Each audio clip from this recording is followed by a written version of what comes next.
Alright, so we're back in with the second game of GosuLeague Empire versus Pulse. In the first game that we just watched, we saw Pulse really pull out a commanding performance and manage to just do very, very well for themselves.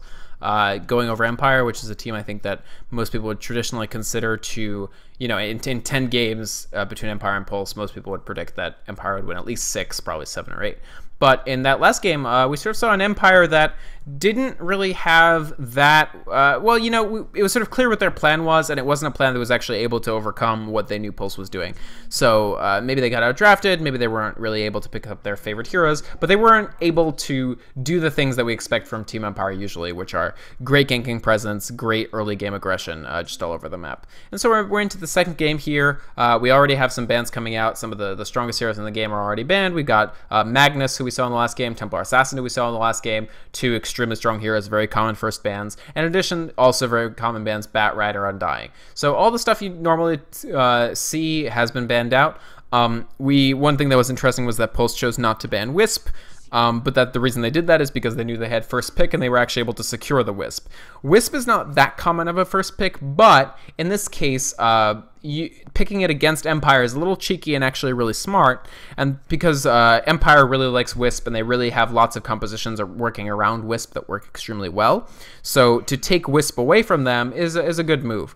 And Mini is also one of the best Wisp players in the world, a player on Pulse. So obviously they're happy to pick up that Wisp in that case.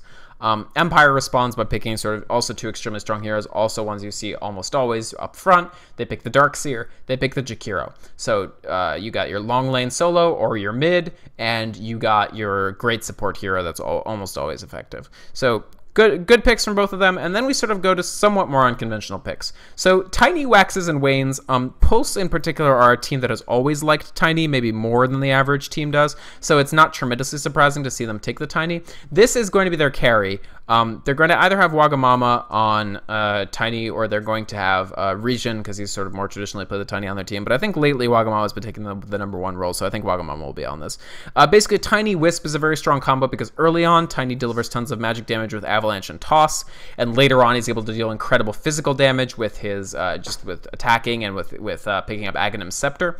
So Tiny is a strong hard carry option that after sort of debuted as a very popular hard carry at the late stages of the International 2, and then he became more and more popular. Recently, he's been overshadowed by other strength carry options. Like initially, people sort of started favoring Chaos Knight over him, and then later on, people favored Sven over him. But Pulse has always sort of gone. They frequently go a little bit against the grain of hero picks. So it's interesting that they decided to bring out the Tiny once again here, and they will be playing him probably as a carry and a mid game ganker.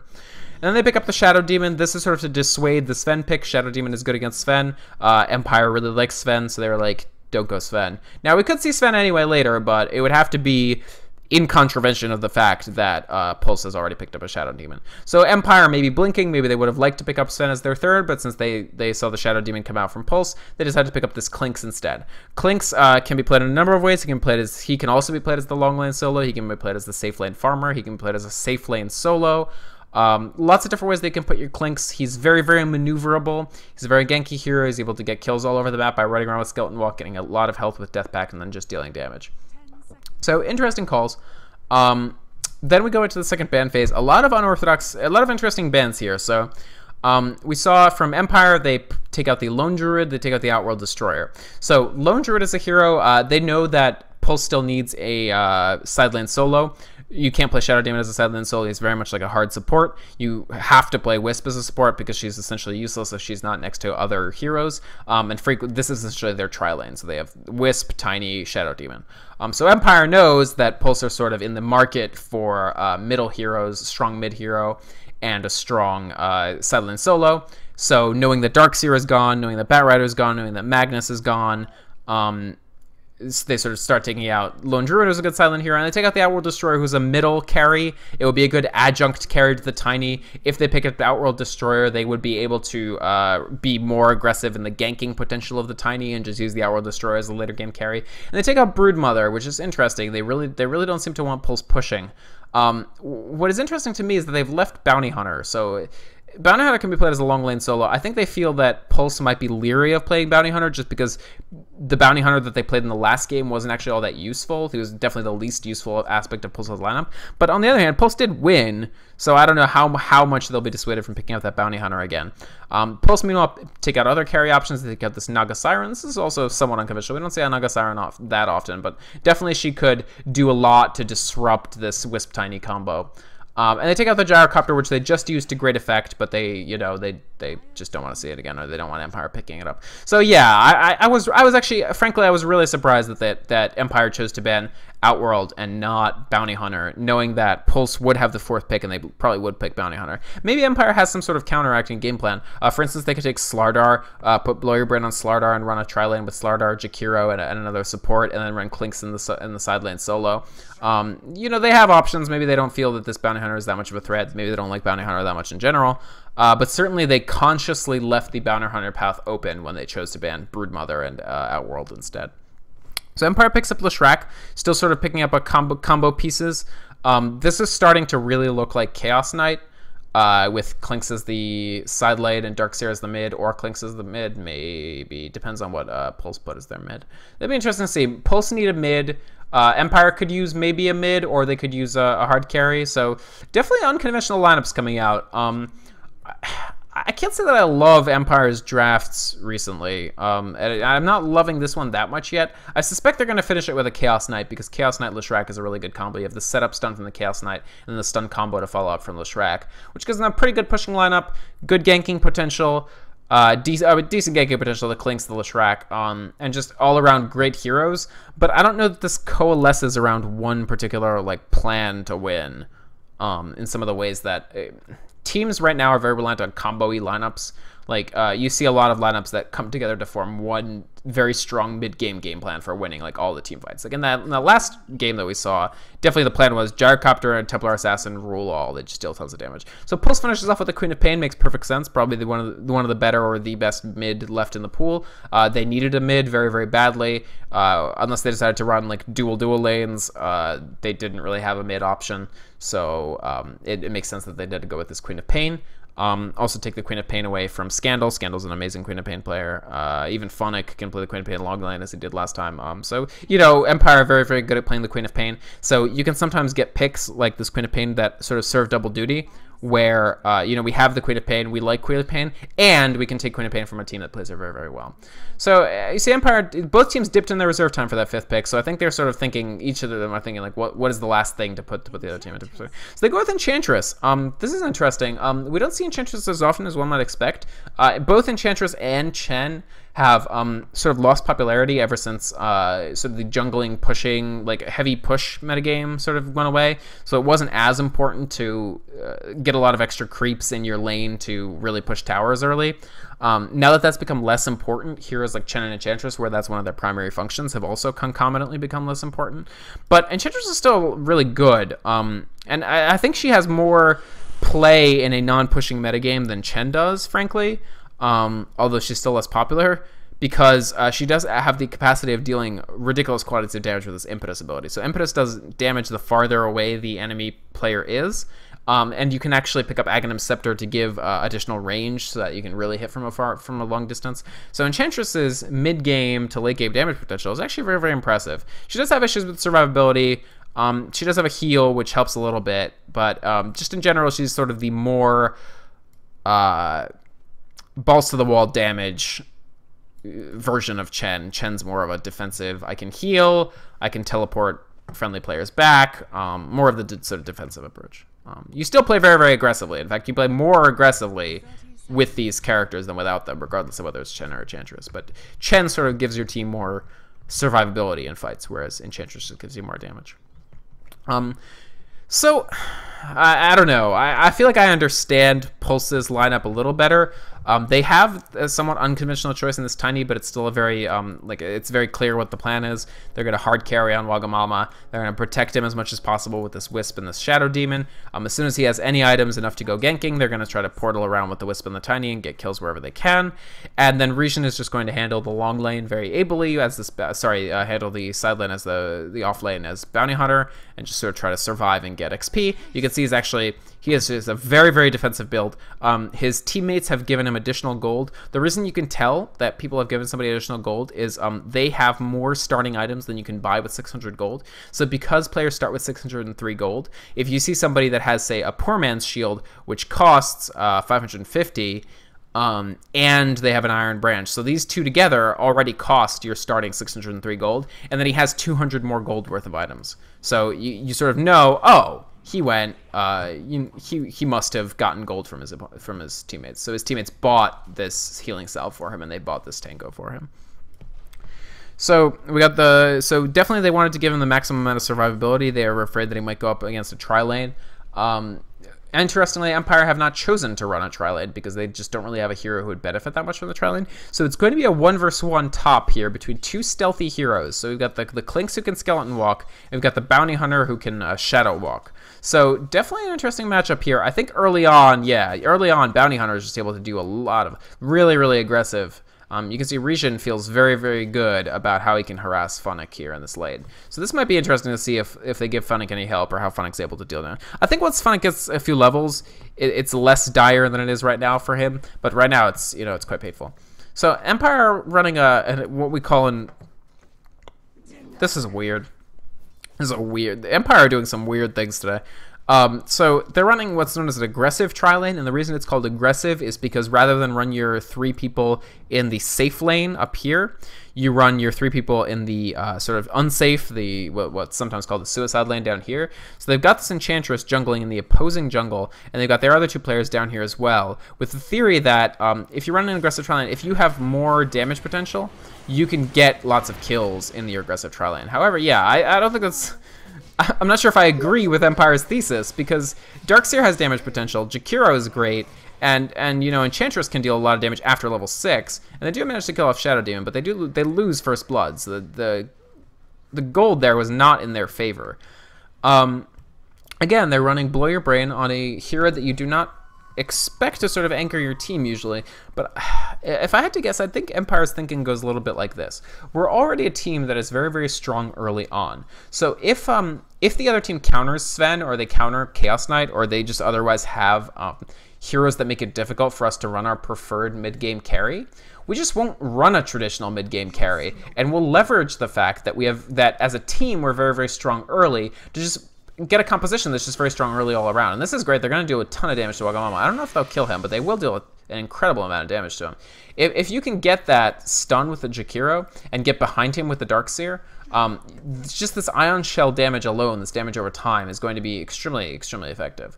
And so this aggressive tri-lane is interesting. I maybe feel bad for being as skeptical of it as I was. And I think they have actually abandoned that. They've started putting the Enchantress up here. So they don't think they can get kills quite as early as they thought they would. But they did think that they could deny quite a bit of farm to the Tiny. And so far that's been true. He only has 7 last hits. He's actually being out-farmed by Blow Your Brain down here. So not what I think Pulse would want, considering this Tiny is probably going to be played as a well, maybe not. So, Tiny's gone... oh, no, that's Darkseer. Goodness gracious. Yeah, I was like, what? Those are really weird items for a Tiny. So, Darkseer is going very, very standard Soul Ring. So, Pulse definitely want to get as much farm in this Tiny as possible, so any farm that Empire is able to deny them is very, very good for them. And this lane up here is still just brutal. You got tons of damage being exchanged between Funnick and Regen. Regen actually is out of healing items, so he's going to have to stay stealth for as long as possible here and just hope that... Get the courier to deliver him his healing salve to heal him back up.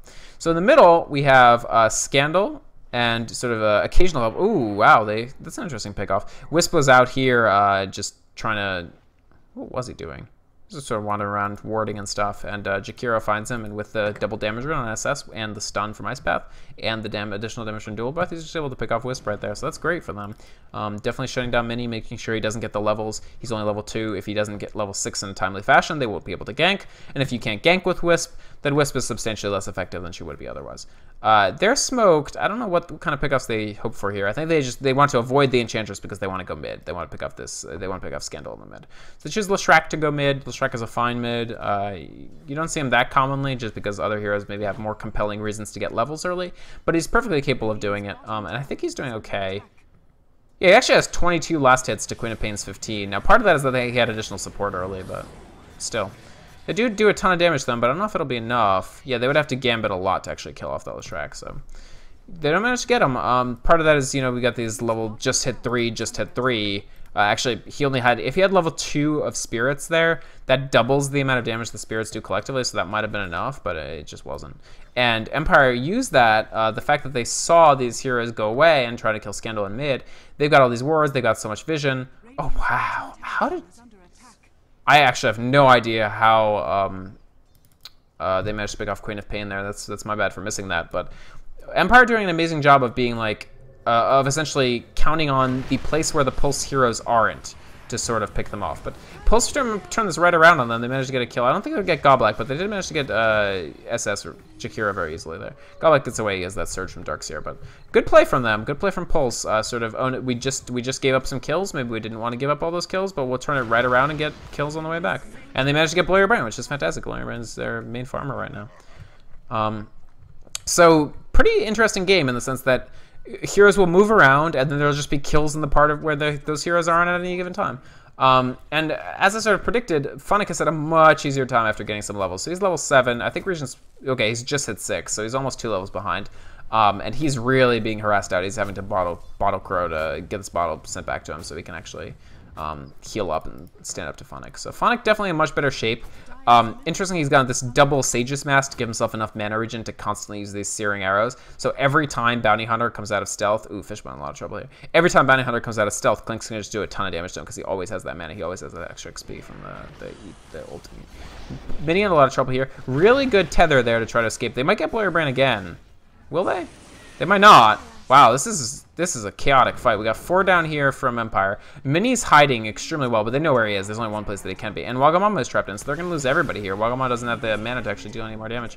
And they don't actually manage to keep anybody off. So, really good play from Empire there. Trapping Pulse down in this area where they really didn't have any recourse at all of surviving. They get the tower. They actually ignore the tower. They just let the creeps kill it. But they trap Wagamama and they trap Mini, and as a result, they're able to get kills. And you can sort of see the Tiny Pick is vulnerable to that very, very aggressive counter tri-lane play because he just doesn't have that much play early. He doesn't have the mana to actually use his abilities more than once each.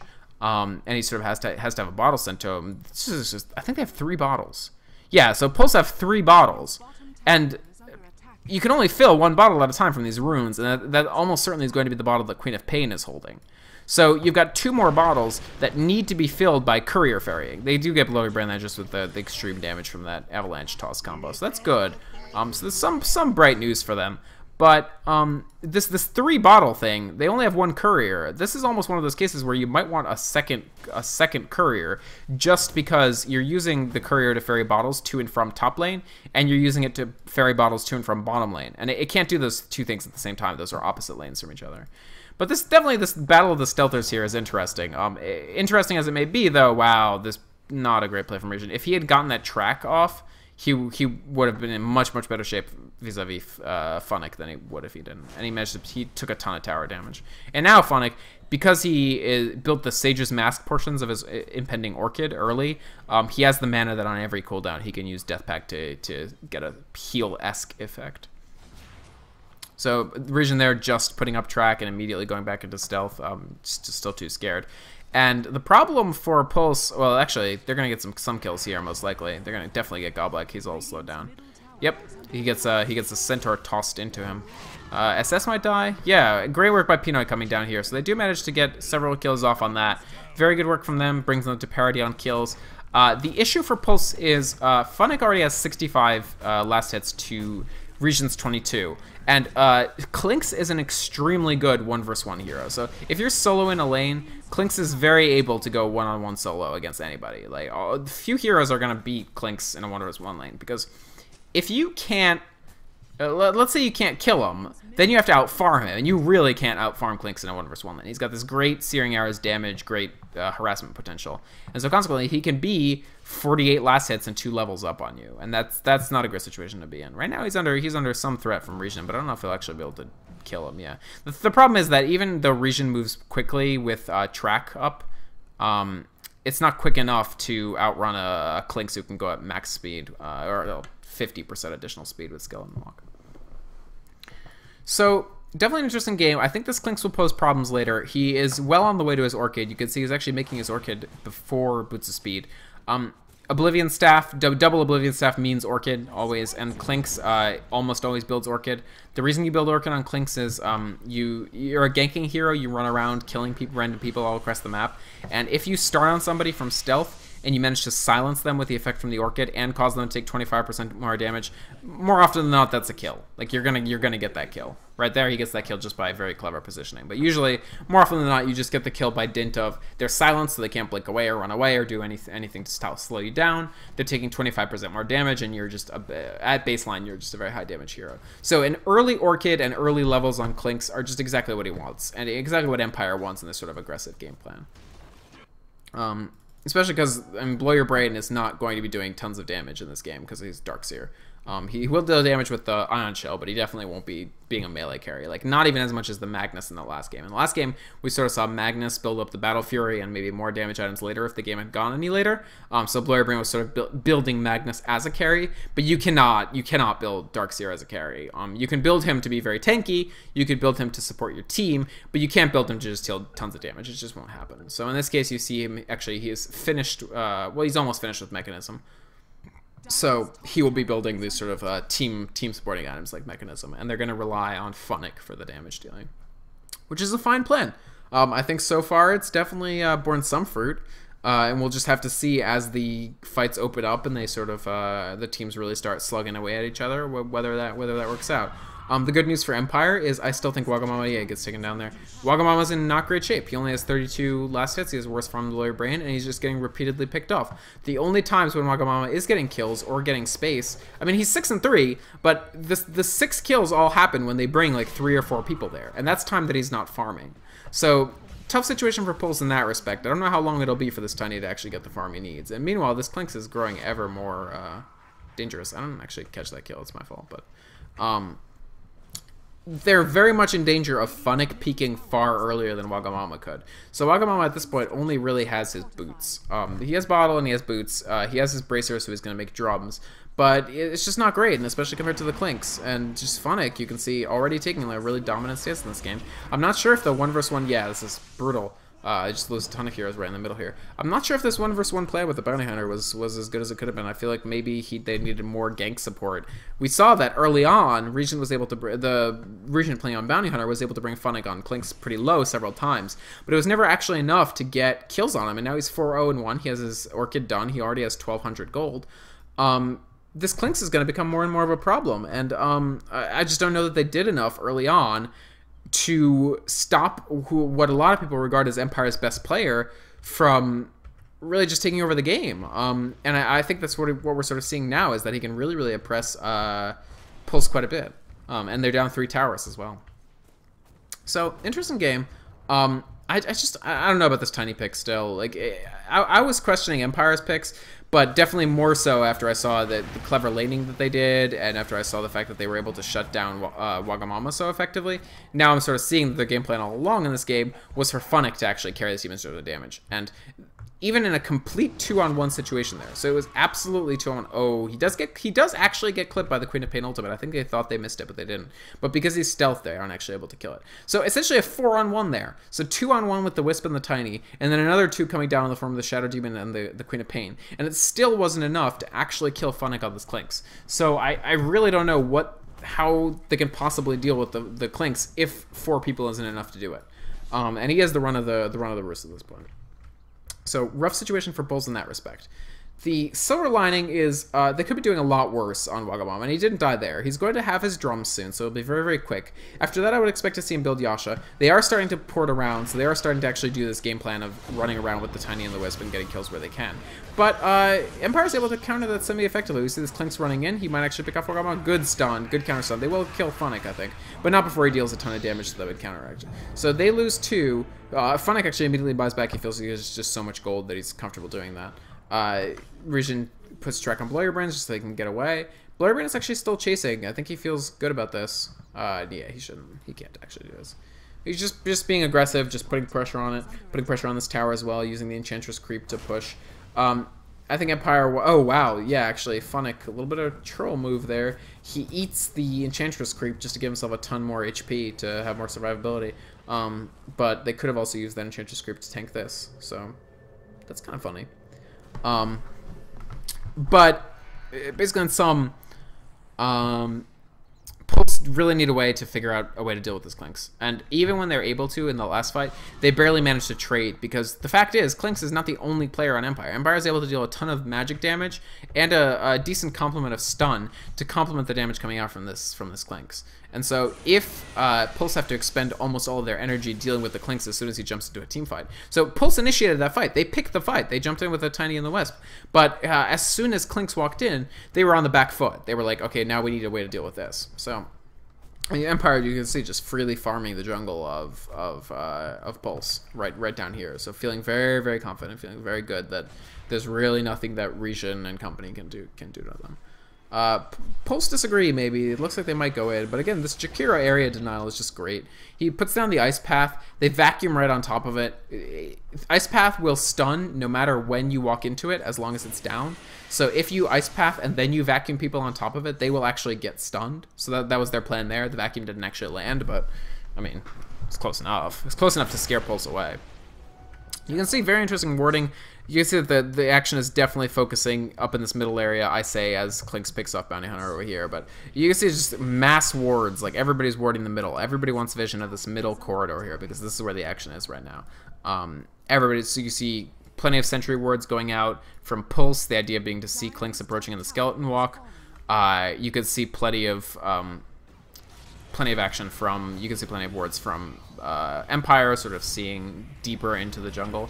Funnick, I think, overextends here a little bit. Well, maybe not. Funnick is just taking ever-increasing gambits, essentially, because he knows he's so far ahead that he can muscle up with his advantage in levels. He's up on 2 levels on anyone else on the map, so he can afford to pop Death Pact on an Enchantress creep and just walk up and try to kill somebody. So in that case, he manages to get... I mean, he gets the assist, but he basically got Wisp down. And in the meantime, while the entire team of Pulse is dealing with him, we do see a poor Jakiro might die. Lots of damage coming out from the Wisp Orbs and the Tiny, yeah. So this is the good news for Pulse, is that Tiny and the Tiny Wisp combo is finally big enough, mostly that Tiny is big enough, that they actually can pick off Jakiro, they can pick off Leshrac and possibly Enchantress if they know where they are. The problem is they've expended quite a bit of wards just having to defend their own turf, so it's going to be harder to sort of pierce the veil into Empire's territory, and because they only have the top tier 1 tower down, not either of these towers, it's just harder to get the map control necessary to go around killing whoever they want. So that's certainly not good news. But in the respect that actually when they do know where someone is, when they're fairly confident that Funnick is not hanging around, they can walk in, they can get that kill. They might try to get an... Well, no, Pulse's Wisp's thing is still down for 40 seconds. And meanwhile, Funnick just farming their jungle, ensuring that Pulse can't get any additional farm from these jungle camps, denying gold on their side. You can see that I think Empire are taking a compounding gold advantage. Well, it's actually pretty flat at about 9,000, but still, Empire quite a bit ahead. To win, Pulse will have to oppress Empire's supports enough that in a team fight they're not actually able to get lots of kills. Really good job by Mini there, porting over to Shadow Demon, to Fishbone, but it wasn't quite enough to prevent dying to the Clinks. I mean, he died in 4 hits. 4 hits is not a lot of time to come up with a game plan to survive. Meanwhile, they're just depressing Regen. Good long-distance stun by Wagamama there to try to help Regen live. Oh, wow. Regen finds a very good spot to hide, starts teleporting, but that Scandal manages to hit him with a great stun. And Scandal's sort of underappreciated in this game. He did great mid. He did not lose mid to Queen of Pain, even though Leshrac, I think, usually isn't considered a better middle hero than Queen of Pain, and certainly is not used mid that commonly. But, you know, Scandal's a great player. He made it work. The main thing he managed to do was never get ganked. He never got ganked. He was always playing defensively enough and getting away from the time when Wisp and Shadow Demon went on him with the Smoke of Deceit. So now he's 5-0. He's got his Bloodstone finished. It's got 7 charges already. I mean, he's picked up a couple charges since he bought it. And so he's just going to be a factor for the rest of this game. So even if they manage to take him down with that Tiny Wisp combo, his respawn time is going to be much shorter because of this Bloodstone. So great play from Scandal, 5-0, definitely really, really impressive. I think quietly almost the equal of Funnick in terms of impact on this game. He's just been able to land those stuns where he needed to, picked off Region that time, for instance. And this is 2 games in a row in which this Bounty Hunter, I think this is why Empire felt comfortable giving away the Bounty Hunter. I think either they feel that Region just isn't able to perform on the Bounty Hunter to the level of just taking over a game and dominating it with lots of tracks, or they know that maybe Pulse doesn't give him enough support in that position, like they didn't send enough people top to try to help him out against that Clinks. So either they feel that Pulse as a team doesn't emphasize Bounty Hunter enough to actually take advantage of his advantages, or they feel that Region just in particular doesn't have that great of a Bounty Hunter that they're worried enough about to ban or to avoid, to pick themselves. So definitely interesting, and I think that thesis has been correct so far. Bounty Hunter is only level 10, which is quite a bit behind. Again, he's sort of 1-4-3. This is where we saw him at this stage in the previous game. So at most, he could have gotten 4 track kills worth of gold, and maybe not even that. So not a great situation for Pulse. They definitely want to find a way to develop this Bounty Hunter. Right now, he's just sort of hanging around. I think he's very, very scared, even though there's no actual remaining Sentry rewards for Empire here. But they need to find more farm on Region. They need to get him levels. They need to get him maybe BKB, but I don't know. I don't really know. They need to get him something. Right now, all he has is Phase Boots, Bottle, and Poor Man's Shield, which is not enough. And this Clinks is just hunting wherever he may please. And he's just managing to take down whoever he wants. He now has Gem of True Sight, so Bounty Hunter will not be able to skip from him, period, at all. He's got this Chrysalis to give himself crit, and just generally Funnick is any path for Pulse to win has to lead through dealing with Funnick. And in addition to dealing with Funnick, they then have to make sure that during the time that they're dealing with Funnick, they don't get taken down by the great combo of being able to deal damage from Jakiro, from Scandal's Leshrac, from Darkseer on Blow Your Brain. And the high farm approach on Darkseer actually is pretty good too, because, Darkseer is a very strong hero. He's very, very survivable because he's able to get away with the Surge. He can reposition people with Vacuum. And I think now he's going to go probably Shiva's. He could go Sheepstick, but I think maybe they're not so scared of anybody on Pulse just yet that he actually will get that Scythe of Vice to disable the enemy heroes. They certainly could. They could get Scythe of Vice. It'll be good on Tiny. Tiny is nowhere near his BKB, so they could certainly do that. The problem with BKB on Tiny is you really don't want to get it before Drums because you need the speed. You really don't want to get it before Yasha because you need the speed. You don't really want to get it before Aghanim Scepter because you need the damage. And then and only then are you really in good shape enough that you're like, okay, well now I matter enough that they'll actually want to disable me. And then I'll get BKB. So he's going to go a little earlier. He's not going to, well, I don't know. Ogre Club could be Aghanims, so we don't know yet. But he could go Aghanims, he could go Black King Bar. But regardless, so the 2 options for Blow Your Brain after making this Mystic Staff is, let's take a look at what Mystic Staff builds into. We see that Mystic Staff builds into 2 items, Scythe of Vice for the additional disable, or Shiva's Guard for the AoE damage and slow. So the reason why I started off by saying maybe he'll go the slow is Shiva's Guard has more defensive abilities, like it gives you 15 armor. You don't really need the mana regen from Sheepstick because Darkseer already has plenty of mana regen and doesn't use that much mana for his spells, except for his ultimate. And the AoE slow is really, really good. A against Tiny, his attack speed is already not great, and if you can slow his attack speed by 25% more, that's great.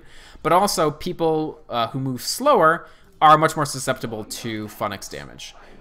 Although, this great port by Wagamama and Mini there to actually pick off Funnick in the back. So, maybe Pulse's plan is just that. It's just very, very tactical teleports from their heroes. Able to sort of find a spot on the map and really take advantage of it. The Region, they're just hunting Region wherever he goes here. But from the back, we've got Wagamama. He's now that he has the Yasha, I think he's much more dangerous, and he's really able to actually run around. He has the speed to be dangerous and get around the map. So Empire give away 3 kills there. They didn't have vision. That was a big deficit. Pulse still had their wards in this area to see where Empire were walking around. Maybe they felt a little cocky because they are substantially ahead. And they were spread out. So we had Funnick here.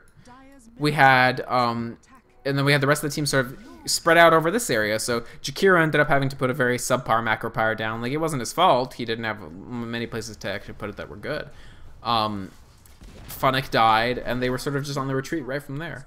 So unfortunate fight for Empire. They lose a tower as well. I think they're still pretty favored. just because Funnick is still going to be intensely difficult to deal with. Scandal is still going to be very difficult to deal with. Scandal's actually has his point booster.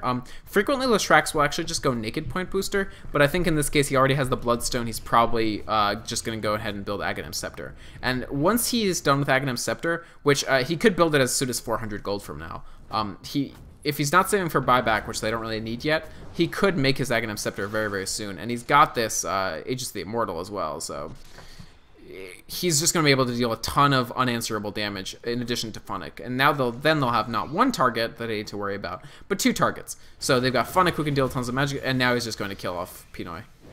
Well, that BKB was just enough to prevent Pinoy from dying. That was actually a really smart BKB. Good job by him. I wasn't sure if it was worth it, but it definitely was. Interestingly, like, he's just been forced to go naked BKB to try to survive longer in these fights. Region is slowed. I don't think they actually do anything. Funnick might chase him down. I don't know. Maybe he's playing a little more conservatively. Yeah, they don't have detection for Region, so that's the plus side there. Once Leshrac has Aghanims, it becomes a situation where you really need to deal with 2 extremely large threats. He has built straight Aghanims, so he's gone right into it. Aghanims for Leshrac means that he just does a huge amount of damage with his Pulse Nova. And because he got Bloodstone so early, he actually doesn't fear the extreme mana expenditure of leaving Pulse Nova on quite as much, because he already has great regen from that Bloodstone and more regen from the Aghanim Scepter. So Leshrac is a hero who is played a lot as a support, and Pinoy does actually end up dying later, unfortunately. I wonder if he used a second BKB charge. No, he didn't. It was still on cooldown.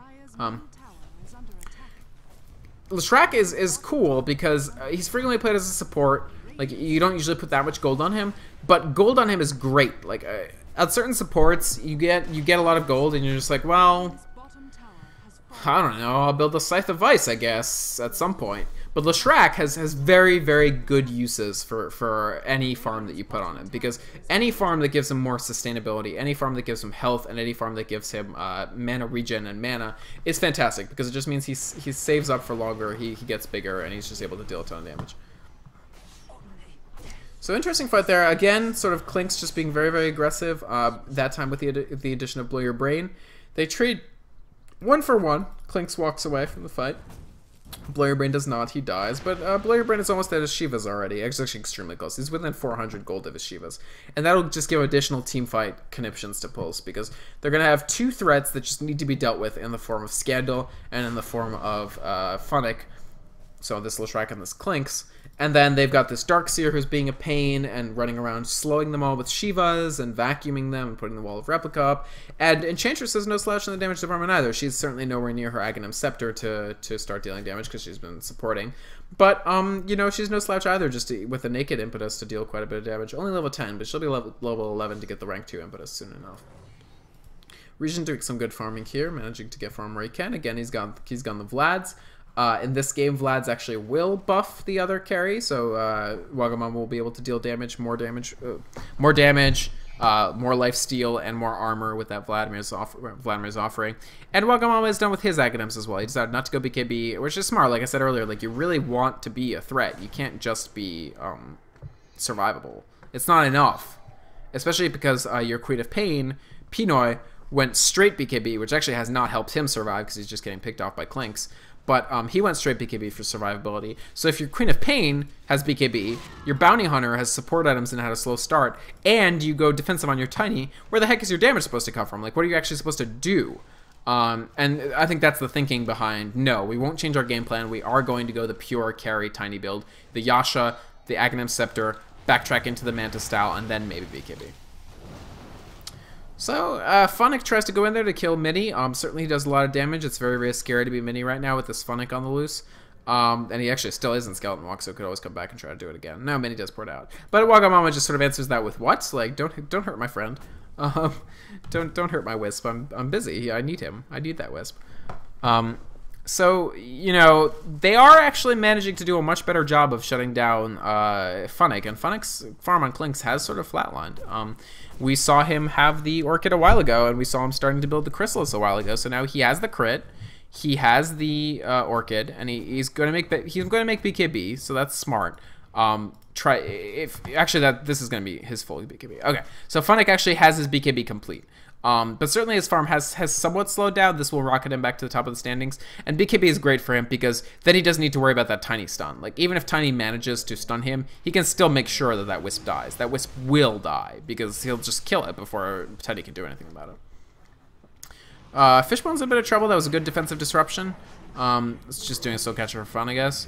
Just trying to threaten him, but he's still going to die. I don't think Fishbone can actually escape. The problem with Shadow Demon is, unless you get something like a Force Staff, you just have no capacity to actually escape. Good job by Mini doing damage to Darkseer there, but unfortunately he just has way too little health. Wisp just has so much trouble actually surviving. So he did actually almost manage to kill... somebody else killed Darkseer, but he managed to deal a lot of damage to Darkseer because the Wisps do quite a bit of good damage, and then when you ratchet that on with the 50% damage buff that you get from Shadow Demon, that can actually deal really, really respectable damage. So if it's 100 damage per Wisp, and you have 5 Wisps, that's 500 times 50% is 750 damage. Unfortunately, Regen gets caught out there.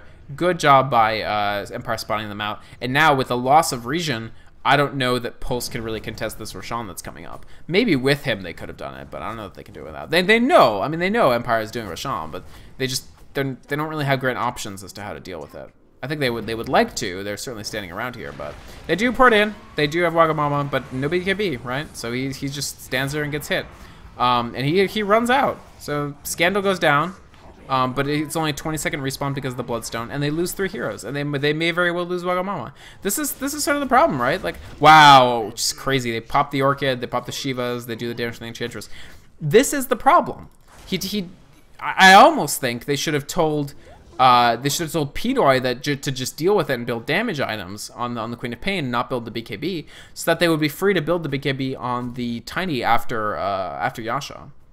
I'm not sure. It's really tough to call. But the problem here is that in that case, Wagamama went in. They had a great positioning, but he just was immediately slowed, and he had to retreat almost as soon as he walked in, because just of the huge damage coming out from Empire and the huge disables. And then he wasn't actually able to escape because he had the Enchantress slow, and then he had the Orchid and the Shivas from Darkseer, and it was just...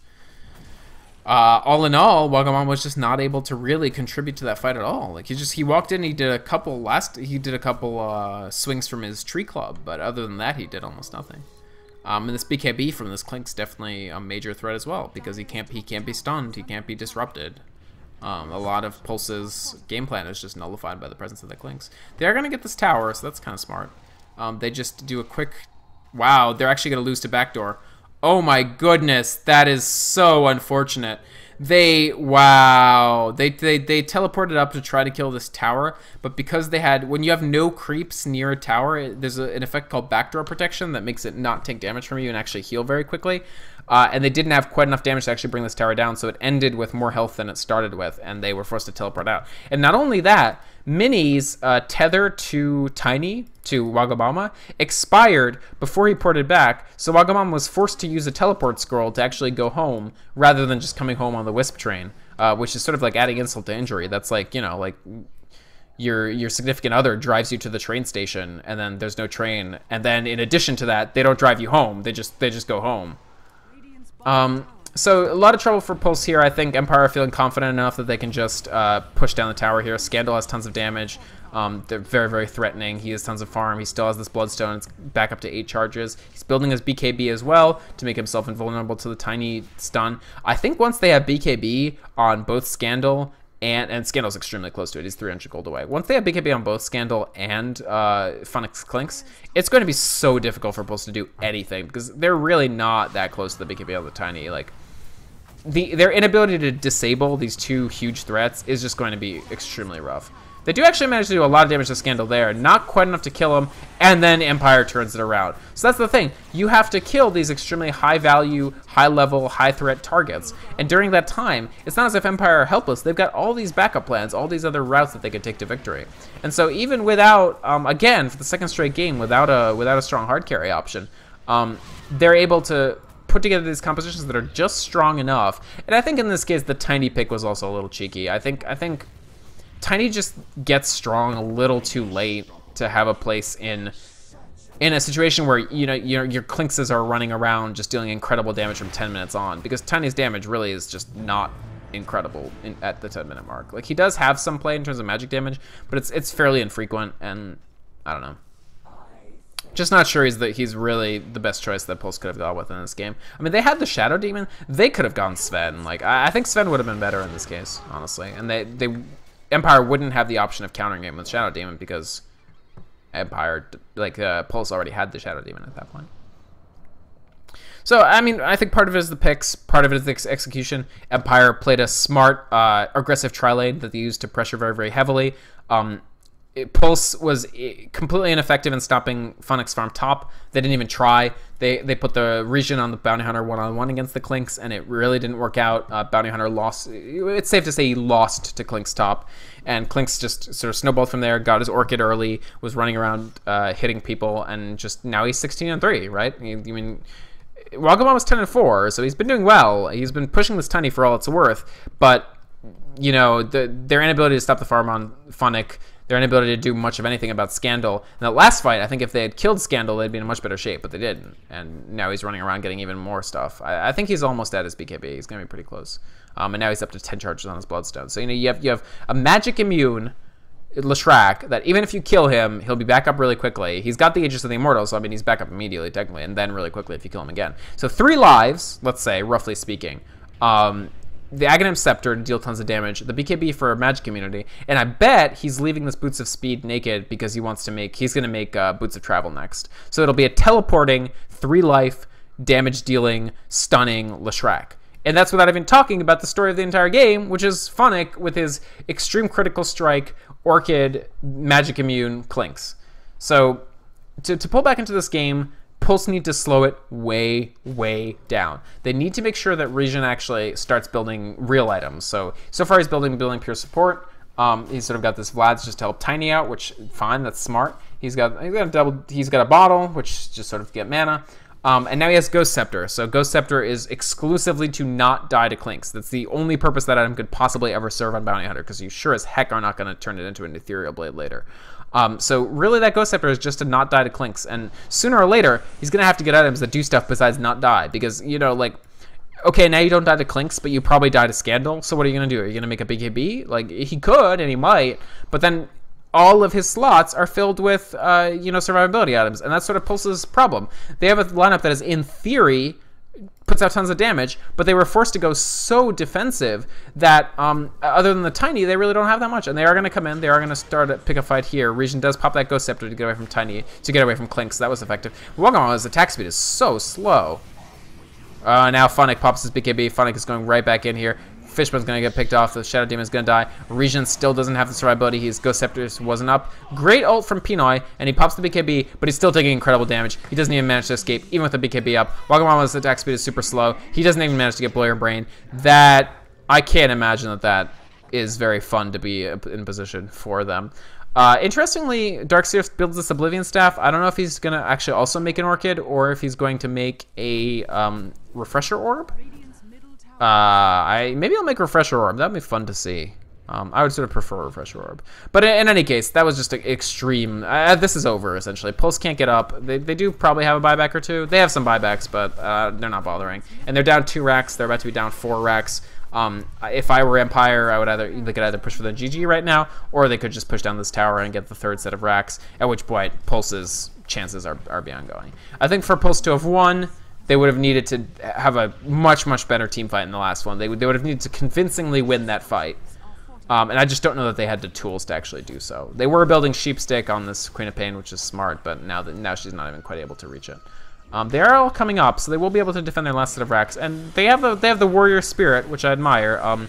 They aren't giving up, even though Fishbone is getting torn apart.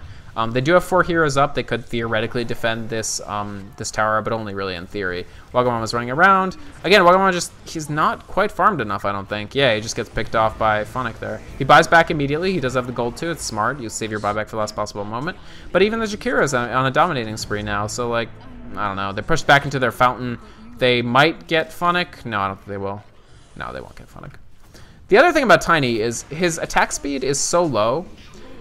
then it makes him a really bad opponent to Jakiro specifically, because Jakiro has an attack speed slow on his passive 50% attack speed slow on his liquid fire. So if you're already a slow attacking hero, your problems are compounded by the fact that Jakiro is in every game now. If you want to run this Tiny, you kind of have to make sure you have the Jakiro, or you have the or you have him banned. You can't just let your opponents have the Jakiro before you have any actual attack speed on the Tiny.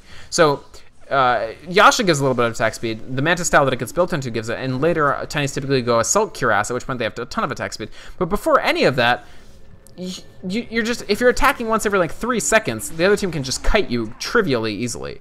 So in this case, Pulse, I think, didn't really plan for that. I think the Tiny pick was excessively cheeky.